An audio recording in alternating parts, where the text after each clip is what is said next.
Usually one of the busiest times of year in Treasure Island. However, businesses and neighbors, they still have a long road to recovery. And as you look to head to the beach for spring break, all this week, 8 is on your side, showing you how towns up and down the coast are rebuilding following the hurricanes. 8 on your side's Beth Rousseau live this morning in Treasure Island with the current status there. Good morning. Hey, good morning. So of the communities that we visited along our coastline, Treasure Island is probably the slowest when it comes to the recovery process. A lot of the restaurants still look like this, fenced off, the buildings absolutely gutted inside. But if we take a quick walk over here, you can see the setup that they have in the parking lot, a fenced off area with a tent. They're allowed to bring food trucks. City leaders say this is so that they can accommodate as many of these spring break crowds as possible.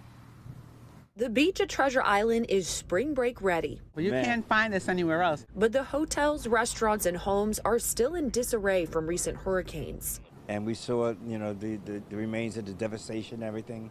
And we were just saying, we couldn't, our mouth was open like for blocks just looking at all the sand. It's still here.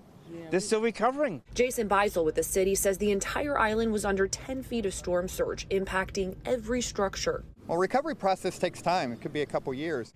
He says there are fewer places to stay because Airbnbs and rentals have been washed away. The Thunderbird Hotel and other smaller hotels won't be open. Is there as much to do as there was before the storms? Not exactly. Beisel tells me a measure passed by commissioners allows tents and food trucks in parking lots so restaurant staff who have been out of work for months and business owners can make some money during their busiest season.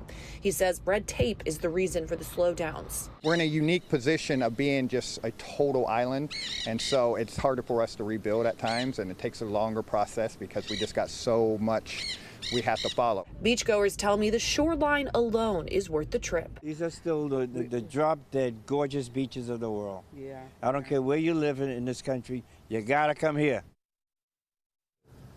So when you're driving around Treasure Island, you're going to see a lot of setups like this in parking lots. That means, though, that there is limited parking, if you are coming to the beach. Also worth noting that the St. Petersburg lot where their concession stand is, that is shut down as they are making repairs due to washout that happened in that area. We're live